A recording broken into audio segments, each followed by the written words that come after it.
everyone, Joe here from ActionX. Welcome to What's in the Tube, or welcome back. Is your redo. Hey everyone, Joe here. Welcome to What's in the Tube, where it's our show where we usually it's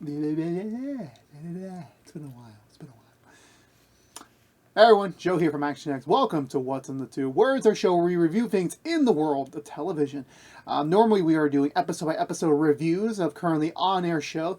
However, today we are doing a season review, no spoilers edition, for the final season of High School Musical, the series. It's been a few weeks now. I actually took a break just in general of doing any show, so I can properly assess my emotions to say goodbye to this show. As much as I remain hopeful there could be a future where we see a version of the Wildcats again, whether it's this iteration or the originals, and finally to make a real fourth movie, or maybe even maybe a decade or so down the line where they decide to revisit the Wildcat branding with a whole new team and stuff like that. But that's still ways away.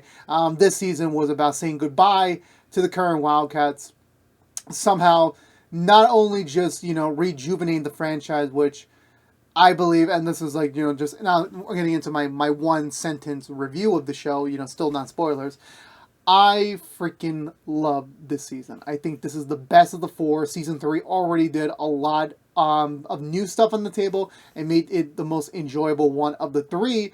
This one taking all the lessons that they learned from 3 and the ones they learned from 1 and 2, and they cultivated a near perfect 8-episode story to wrap up the Wildcats' journey with style, with flair, and of course a lot of High School Musical 3 content, which honestly there was a lot for them to do. And I made this bold prediction almost more than a year ago where I said this was the season to break the internet. It kind of did break the internet, just not in the way that I was expecting it. And again, there will be no spoilers beyond episode 1, so I will only talk about things that are set up in episode 1. Beyond that, it's all on the table. It's off the table, so don't worry about that. So you can go into the remaining 7 episodes without being spoiled as much as you would think to do. But yeah, no, this season I think they did so well. Shout out to the showrunner, Tim Furterline, I believe, for wrapping up the ship very, very well. It's a very open ending, I'll say that much. And, it's not a full goodbye, but at the same time, it's, satisfying enough to, this is, again, we never see this iteration of the Wildcats again. This is a totally satisfying ending for the journey, for almost all the characters involved in it. I say almost for a reason. But yeah, so I was really, really into it throughout the whole run. I was actually very disappointed because I couldn't binge it, because originally I thought, well, if they were going to release, they dropped all the episodes, unlike the previous 3 seasons where they did one by one. My guess is either to A, because of the strike, or B, because they knew, it's the last season, there really isn't, the biggest reveals in the world. And that is, a very, debatable topic, what does classify as a big reveal? I think, if, you already know going into, a lot of High School Musical, the original cast came back. Who did come back? Who didn't come back? Obviously, I'm not going to give that away because, I don't want that to set the expectation. But speaking about that, I'm very surprised and very, happy that the returning characters do not overshadow the final season of the show. It was actually perfectly well balanced to the point where, everyone had their moment. Everyone in the cast, in the main cast, in the poster, and everyone that did come back actually did get a moment to shine at some point during the season. It's very hard to do that considering the fact that it's an ensemble piece where, if you have such a big cast and, everyone needs a storyline. And again, these are half-hour episodes. These are not full-hour episodes. So, like other Disney Plus shows or other shows that, are produced nowadays, it's not it. So, you are very limited to what you can do. So, in reality, it's not an 8-hour television show or season. It's really a 4-hour one. I mean, this would be an exception because there's some extended episodes. That's all I can say right now. So, it balloons up to 5 or 6. But, you don't really have that much time to tell your story, as well as not only just being, a final season, you're also bringing back the High School Musical cast to an extent. You're also having to, bring in a new generation Wildcats because, it is a brand new school year. That means you're bringing in new characters as well as trying to wrap up old characters. And, again, they learned everything from the last 3 seasons. Every criticism I had is totally vanquished. The only really thing I'll only complain about is some of the songs, was not fully, and I feel like that's even like, I think that's a biased expectation for me because I grew up watching the trilogy, and yes, Sharpay's Fabulous Adventure, yes, we are counting that into the canon of the eight to be ranked, and what I was immediately, surprised about, like, how superbly well done they've done certain songs of the track list, but at the same time, how some of them were like, well, it was great, but it doesn't reach to the potential that I was expecting. And that is not a criticism of like, oh my god, it's such a bad show because they didn't do this song correctly or they didn't do this song just right in the key. I'm not trying to be that negative in the footsteps, but like when you have a mega fan that is reviewing it, I have to be, I'm trying to review it fairly, but at the same time, like, well, I have such a very emotional piece to High School Musical that like I'm going to like be a little bit critical in certain things. But still, regardless, throughout the entire story, I was very well entertained on everything that occurred. So jumping right into it, again, I will only be spoiling everything in the first episode of the season, so the season premiere, that's it. Everything else is off the table, and yeah. So here we go. Again, if you don't want to even be spoiled for the first episode, again, this is such an amazing season. It's the best of the four. It's a near perfect final season for the cast, and yeah, Bob's your uncle on that. So here we go. So again, when they announced last year, like, and I feel like this announcement came, I forgot when the announcement came where they announced, yes, we are bringing back, we are doing HSM3, that is the play for the season. After doing HSM1, Beauty and the Beast, and Frozen, they're going straight into HSM3, which, arguably, for some people, is the best of the trilogy. Like, for me, it's the most well shot of the trilogy. It has some of the best songs. One is obviously a classic, and I think 2 is just the perfect blend where like they were up. It was like, I think one of the nicest decoms they produced of the entire, at least of that generation. And then also some of the best songs came out of it. Like, I know people are going to say like, oh, 1 is clearly superior. You know what? You can go watch my movie rankings to go figure that out over on youtube.com/ActionX. But for this time speaking, when they were announcing this is 3, this is the last season, and we are bringing back Wildcats like from the original films, I was like, okay, there's a lot to unpack there. And the season premiere perfectly, like, they set up the whole story where they're back. The Wildcats are back after an amazing summer away at Camp Shallow. They're ready to get back into school, academics, and as well as the fall musical, ready for Miss Jen to lead them over to another hopeful, successful musical. No competition this time. Hopefully no relationship, jumping around with Nene. It's like, we're finally having a normal, straightforward year. EJ's gone.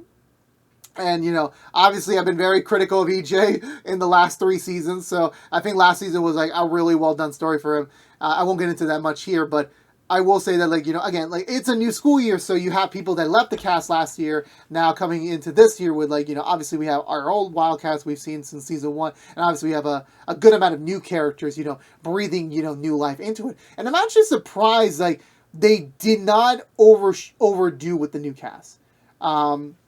Which we'll get to them in a bit. But mainly speaking, like, going into the season, into the story for the season, every character just thinks that it's senior year, it's a brand new school year. We, obviously the main core cast have done an entire Disney Plus documentary series. They kind of blew up a little bit, like just a little bit on a reality show scale when you do like 1 season of a show. So you're gonna gain a bunch of like, new followers. It's not gonna be the biggest thing in the world unless you're a Jersey Shore, something to that extent, but or The Bachelor. Or Bachelorette, I forgot that's a show too. So,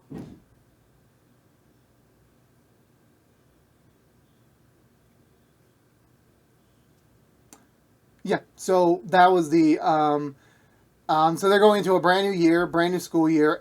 Everything's on the table. They're ready to all, hopefully enjoy the year. And then, Miss Jen and now, yeah, it's High School Musical 3, senior year time, which I'm like, kind of weird that you're jumping from 2 to 3. Again, they were supposed to do 2 in the last one, but they decided, screw Miss Jen's ex-boyfriend. We're doing Beauty and the Beast because it's one of the classics, and I think it's the only easiest performable one that with a very tight budget they could have done. I forgot season 2 a lot.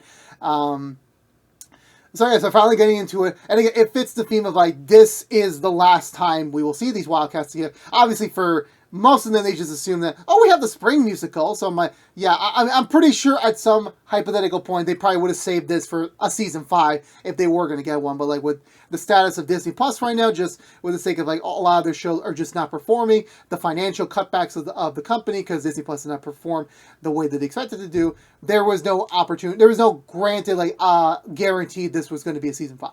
So them like making it in, like, obviously, not just, just the timing of it, just like the emotional core of like, for a lot of people, that's a question of like, this could be their last show together. And somehow, some way, some form going throughout the entire production for the entire play. At the same time, they announced finally, after the success of the documentary about the Wildcat, in the show, Our Wildcats, this is like, you know what? Apparently people still like the name Wildcat. We're making finally High School Musical 4, The Reunion, which I'm like, I like the name, like, I'm just, like, being weird. I don't know. Whenever you put "the" in the title, that's not, like the main title. It's, like, the subtitle. It's, like, I don't know. It doesn't really suit well with me. It doesn't really. Because, like, High School Musical 4, The Reunion. It's, like, okay, what if you want to make a new trilogy? Like, what do you call High School Musical 5? What High School Musical 6? I don't know. Like, obviously, a real-life High School Musical 4 has been in the works for so many years. It never even happened. I think the original title was, like, East Meets West. And then they were going to make it one in 2016. They had so many times to like make one, but like this being like all the cast coming back together. Bart Johnson's the one of all people to announce the return of the Wildcats. To shoot a brand new movie here on campus for of East High, and obviously everyone's excited because like wow, an actual movie is shooting here in our lifetime. And, obviously not just they have to, bring back the old cast, they have to bring in a whole slew of new cast members, including internet sensation Danny and TV child turned to frogging star Mac, which I'm like, okay, this can either end one in two ways. These can either be, just very much meant to just be obstacles for certain characters in the seasons, and they're not rhyme with Tiki and Dina, but at the same time, like, they could also just be there for, like, hey, we got new characters, new attractive characters. They might take over the franchise, come watch. And I'm actually surprised it's the latter. I really am. Like, it's very kind of funny of, like, how it's done. And, like, the going into the new cast, like, we have Mac, we have Danny, Emmy from last season, who was, I think, recurring, is now promoted to main. And then you had last year's, Maddox and Jet also coming back. You could tell that from the poster.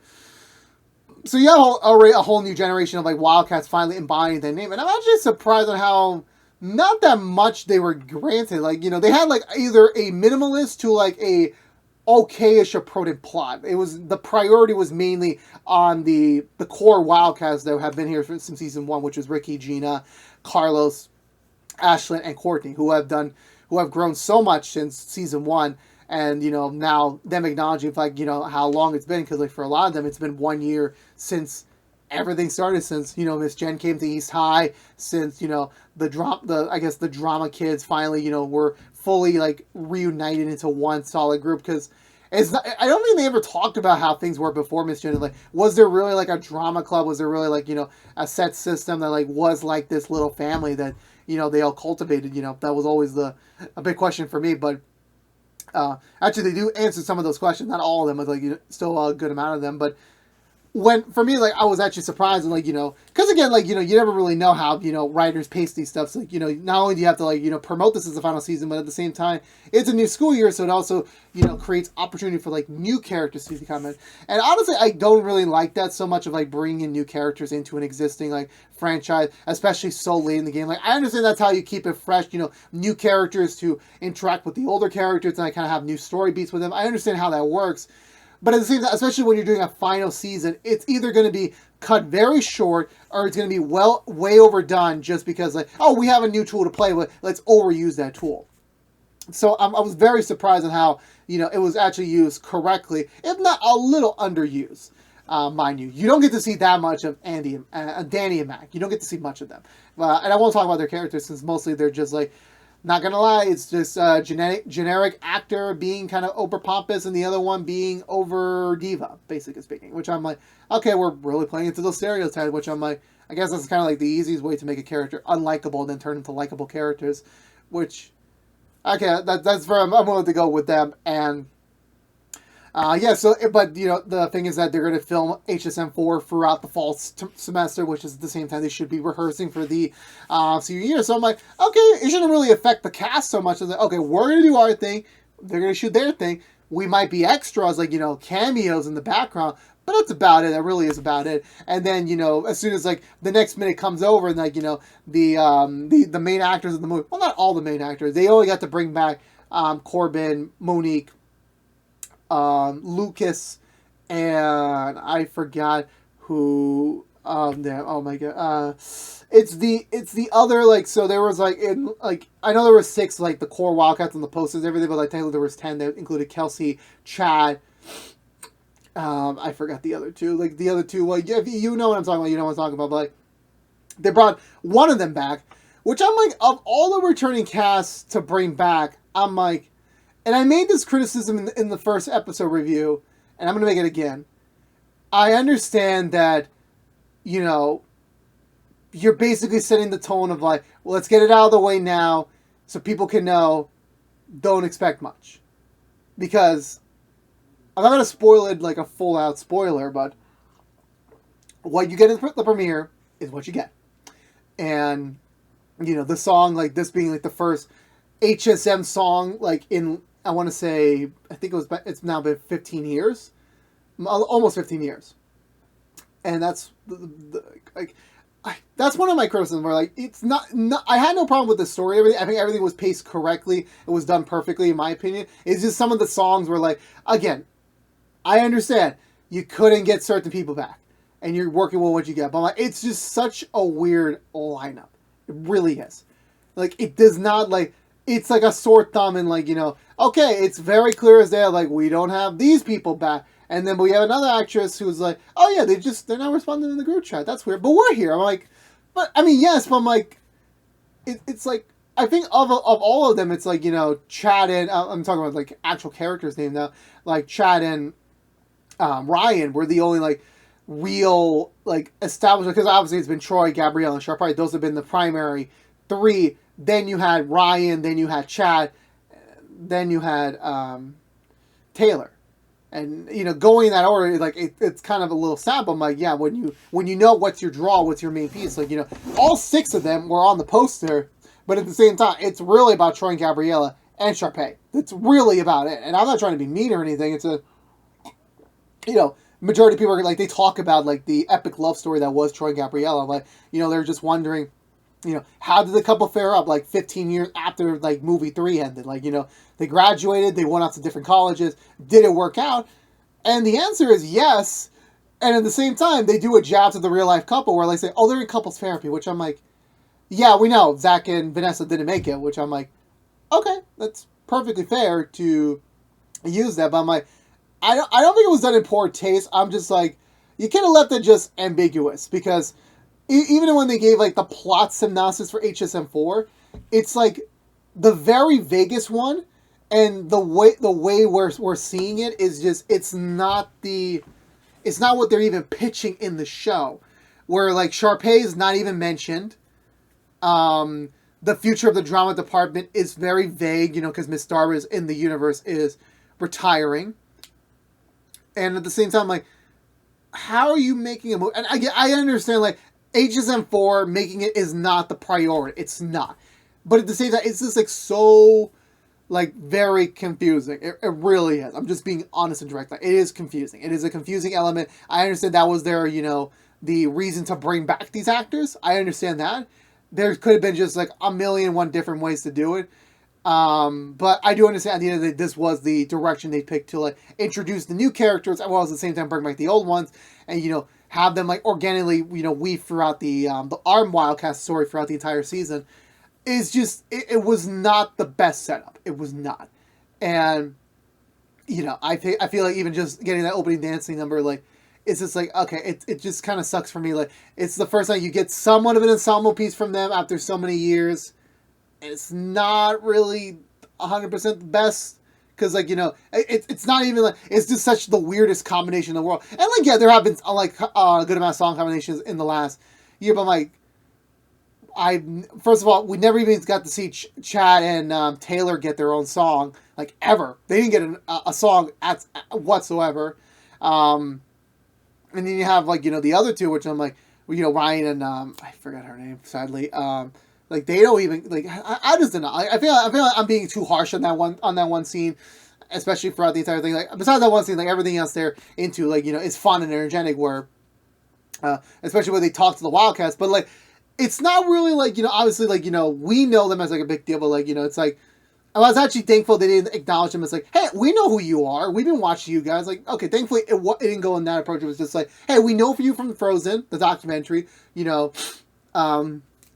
I forget his name. Corbin is vouching for you guys. So like, yeah, you're going to be featured extras in the movie. Where like you're going to be in more scenes. You still won't get any lines, but you'll be in more scenes in the movie. And obviously they're excited with the opportunity, but at the same time they're like, oh crap, we got the musical at the same time period. So like, how are we going to work with that? And, it's like, just the uphill battle of, like, trying to run both shifts. We're like, it's another challenge for another semester. It's like, it's always got to be something. It's either just, trying to make a good first impression to then doing the competition to now having to compete with an actual motion picture. So it's like, the longest I've always faced some sort of, like, uphill battle. We're like, can we just have a traditional, like, high school semester where we can do our musical without any, outwards, direction that they have to do? Do we really have to? No, sadly, it's not going to be the case right there. It really is not going to be. But despite the setup for how the entire thing started, in its core, really, it's once again about these Wildcats, having to do that scary thing in life called growing up, where again, this should be more done to the spring semester, but like the fall is also greatly important about like you have to get yourself ready for the spring. Like technically, the fall is when you're supposed to get your college stuff out of the way. Spring is about enjoying your senior year, which is kind of weird because it usually should be the other way around. But no, it's like you'll focus on your future stuff as soon as you start your senior year, and then at the tail end of your senior year, that's when you actually get to focus on like the fun stuff, like going on the trips, going to prom, and all that sort. So, that's really the kudos for all of that, to go into it. Where like, yeah, the kids are all focusing on their future, especially for Ricky and Courtney, who are the seniors of this class. And this was actually the first time I realized, oh crap, not all of them are seniors. Like, Gina's still a junior, Carlos is a junior, I think Ashton's still a junior, and everyone else is kind of like undefined year to whatever we can suit them better for the story. I know the new character, she was recurring in the last season, but now she's promoted to main cast. Emmy, she's the brand new freshman, new class, and kudos. I guess we can start with that with the characters. We're like rolling our way up. Emmy. First of all, I completely forgot about her last season. I really did. I didn't even focus. I didn't even know her. I just thought, oh, she's young Elsa, and I'm like, oh damn, no, not young Elsa, young Anna. And I'm just like, oh, damn, I fucked up badly. I forgot about because she has such an amazing voice. She really does. She gets one solo song in this entire thing. And even like when you hear her in like part of the ensemble song, you hear her voice very clearly. It is such a strong voice. It is different from the rest of the characters. There's a different gravitas to her. But I said this in the reviews, like she's going to be the next Olivia Rodrigo in the future. She will be. Like that voice is going to like, really take her to new heights. Eventually, obviously, careers and everything like that, I think she's the youngest actress in the cast. So I'm like, it could be a couple years out before she really does, or maybe she'll get cast on another Disney project, at some point in the future. But she's got a future in the business. She's got a future. But no, like her being played of like, at least in this season, of like just like as a playful character, she's kind of like the know-it-all. Like she's got to figure out stuff, for the cast, and it's like it's kind of creepy her methods, how to get to it. And again, like they were never making her to like be the replacement to make her be the new star of the show. I feel like that would have been like a much later season's role to like eventually position her around to be. And I'm pretty sure like even like when they were filming season 3, maybe they probably took her aside like, yeah, the plan is if we do more season that you will eventually be front and center. And I feel like that was the plan from the get go. But like obviously things changed. So like okay, we're gonna just pivot you to being a great singer, but just have some of the more comedic beats and, not really get much of a big story. Her story is very much like, not one-dimensional. It isn't. It's, I think the best I could say about her is like, finally getting your spotlight, or at least your time in the spotlight, and having it be diminished. And how do you deal with that, the emotions of that. And I feel like this season's catered to her better than season 3. I know in a couple years from now I'll probably re-review season 3, so I'll have to keep more of a better out. And hopefully by then she's even a bigger star, so I'm very hopeful about that. Then moving into, like, obviously I'm only counting the characters that are on the poster, so again, be very wary. Mac and Danny, I'm just going to talk about them both because, like, they're the new blood. Instantly, when, like, again, like, the very little promotion Disney has given the show, where, like, it's only been 2 trailers and then the poster, and then I think they posted the songs a little bit early, where Mac and Danny doesn't really, they don't leave much of an impact. They really do not. They are mainly there to serve as obstacles. You get that vibe from episode 1, and that's really all I can really say about them, Hopefully down the road when I can talk about it a little bit more. But, they're likable. That's basically about it. Like, I really can't say anything more about them. They're just likable. They are shown to, like, oh, here's what we're pitching for, like, their story, but we don't really get that. If that makes sense. Like, we know what they're trying to get, but we don't get that in the margin with that one. Moving on to EJ, which I'm like, I know, like, I'm speaking very low, but, like, and also these are context clues of, like, how much of the show they're actually in. EJ is, I'm very, very happy with, like, how smart they played it. We're like, I can't admit, like, obviously EJ is not a Wildcat anymore. He graduated last semester. Like, he was only part of last season because, like, it was summer. He could be part of it. He was serving as a counselor, which you could still do when you're in college. This has something to do with high school. But yeah, I was actually very surprised going into it. Like, I was seeing him in the poster. I'm like, are we really going to spend time at EJ's campus, like, every episode? And honestly, like, EJ was, like, kind of like the Nini of the season, where, like, his importance of the story was very limited, but it gave him some of the best character beats he has ever gotten for his character. And it kind of sucks to say, because, like, the less time we spend with EJ is the best time we get to spend with EJ.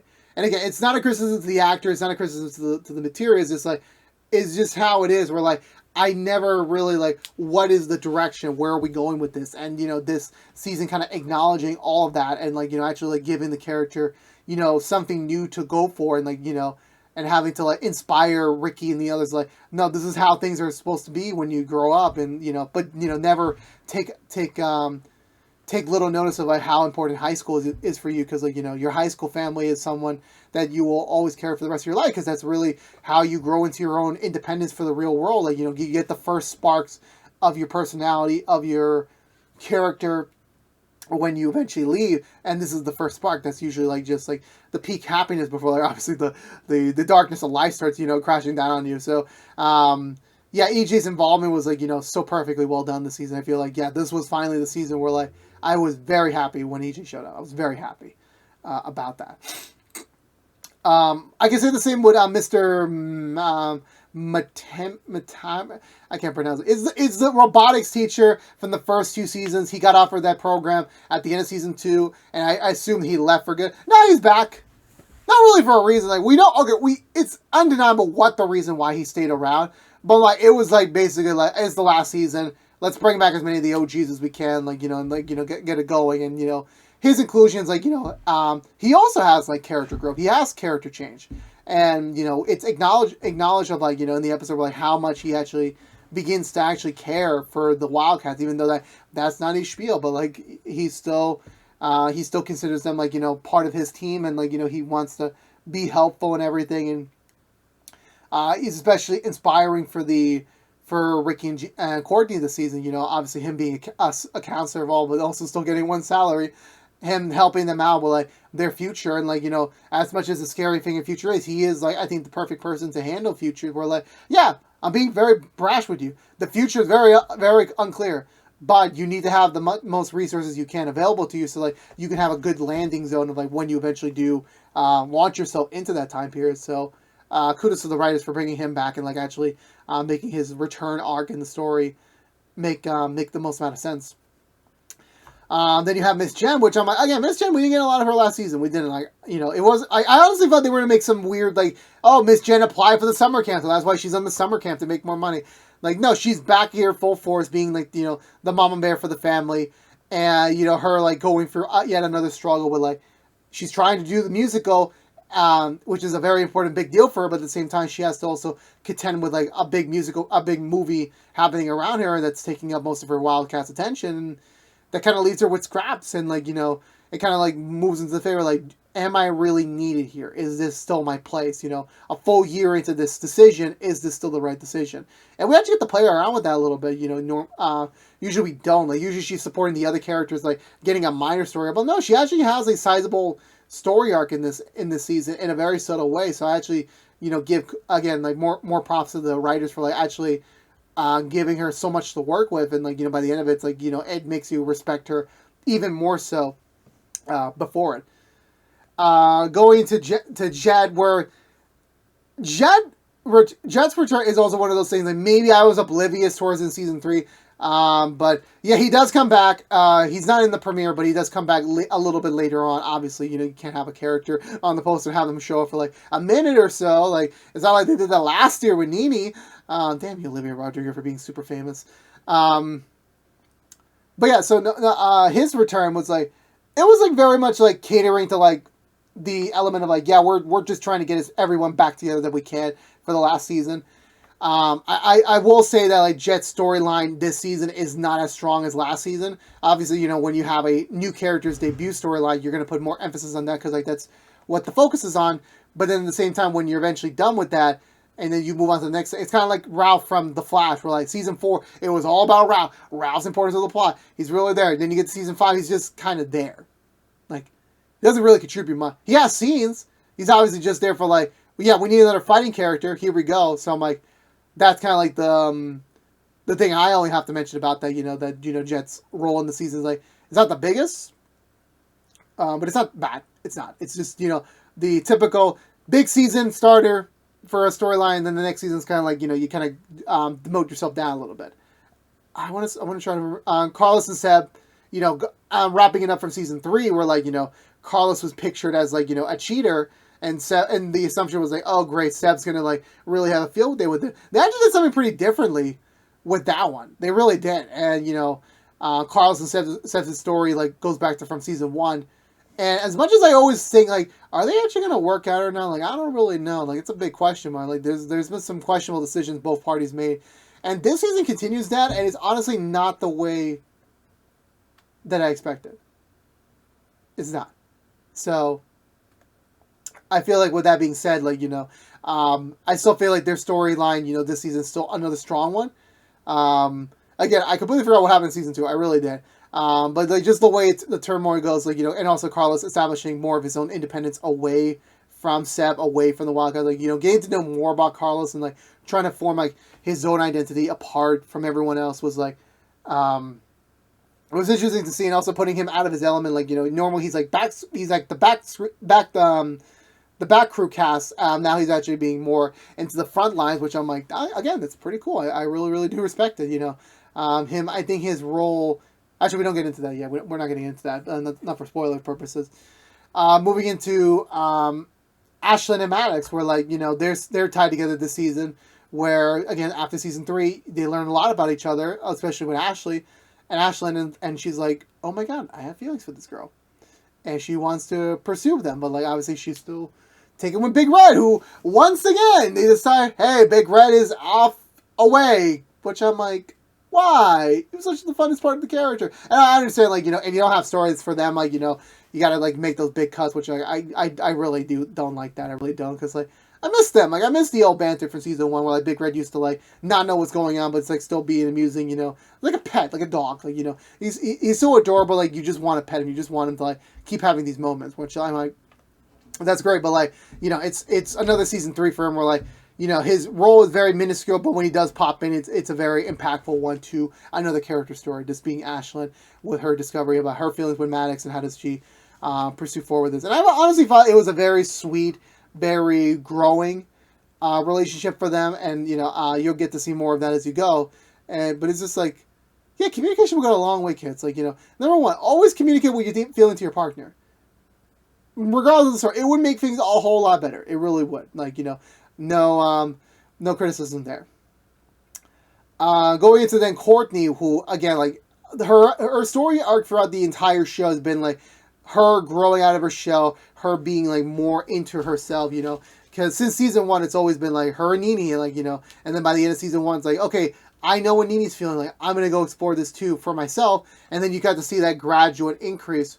Where in season four, it's in that weird like, you know, territory where like, you know, she is still that same person, but at the same time she has more opportunities than ever before to be able to like, you know, grow on her own, like do things that were like not accessible to her before. But at the same time, she has so much pressure of, you know, being in senior year, having to determine college, and we're like, I got all these great things going for me.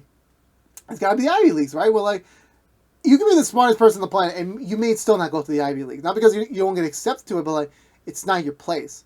And, you know, as much as she's found her place with the Wildcats, at the same time, she also has to find her place in the world next year. Where like by this point next year, she would be in college trying to figure it all out, and like that's even the more scary part. And like high school graduation is nothing compared to life, compared to college, university, you know, all that stuff. This is nothing compared to what's to come. And I feel like this was like more of Courtney's season than ever before. They give her so much more focus, so much more attention, and you know it makes her character journey by the end of it, it's like so special and so great. You know that, you know, it's very symbolic. It's very approachable to anyone that's approaching the college era of like, which college do I go to? What is my right pick? What is my right path? You know, everything works out to a T there. And lastly, you have Ricky and Gina, who are like now the new poster couple. You had Ricky, Nini, then you had Nini and all the cast members. Then season 3, you had EJ, Gina, and also Ricky. Now you have Ricky and Gina, which I'm like, you know, again, the relationship wise, you know, it was planted correctly in season 1. Whether or not everything that happened these 4 seasons without Nini was ever supposed to be the plan, regardless, you know, like they played to the ball of like, yeah, we don't have Nini anymore. Like, we don't have her. Like, you know, she was one of the main driving forces of the show. We don't have it anymore. So like, okay, Ricky's going to finally be with Gina. Like, they get to have the moment together where I'm like, it's part of life for like, you know, one year you're really into someone and the next year you're with someone else. That's kind of part of it. Like, you know, you could be in a relationship now, but like in a year from now, you could be in a completely different relationship. You know, you never know what life has in store for you. Like, life does it a little bit better. But I feel like out of all of them, like Ricky and Gina's, you know, relationship feels the most affectionate. Like it felt like the more, you know, you felt their growth. Where like both of them from season 1, Gina was very closed off. She was not open with anyone because she didn't want to get close to someone and have to be hurt when she has to leave them. And Ricky was still hodgepodge of a messy feeling.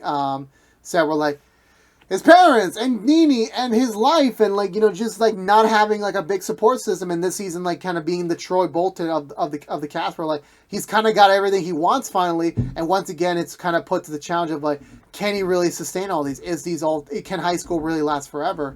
And then Gina getting the opportunity of a lifetime. Like, you know, should I be fair for finally getting what I want, or the same thing that for the future I could be getting? Like, you know, it's definitely like a very tricky situation for both of them to handle. But like, I feel like between them both, like I feel like this was the most well done, you know, romantic storyline throughout the entire season. Like, it was believable, it was approachable, it was like, I completely understand these characters, I know where they're going through, and you know, thankfully they had never once had a cliche moment, like, you know, between them. Even when they set up for the cliche moments, they're like, nope, that's not the direction we're going. I'm like, oh, actually, damn, I'm actually surprised.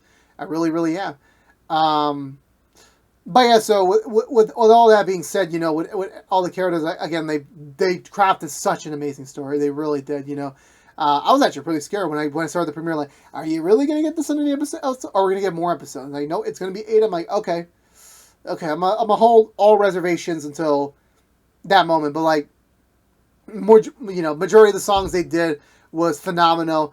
Again, the opening song and one of the classics from HSM3 were. I have my criticism about it, and you know, that's just kind of how it is. You know, the singers who did them in the first time around are not the same here. You know, different dialects, but like, you know, kind of having to keep to the characters and like what they're able to do. So definitely, I still enjoy the music all throughout. I think my favorite moment was like, and this isn't a spoiler. It's in the trailer. It was already promoted before at D23 last year. When you get High School Musical, you can't go wrong with that. But like, you know, it's not the final song. I'll say that much. It's not the final song. And that was already like, this is final song material. I'm like, no, there's something else. And I'm like, goddamn, they know what to do. They know how to get you, baby. But for me, for right now, I think this is by far the best season of the 4. Definitely an amazing way to wrap up this generation of Wildcats' story for now. And, it leaves you hoping for, like, maybe we'll get to see them again.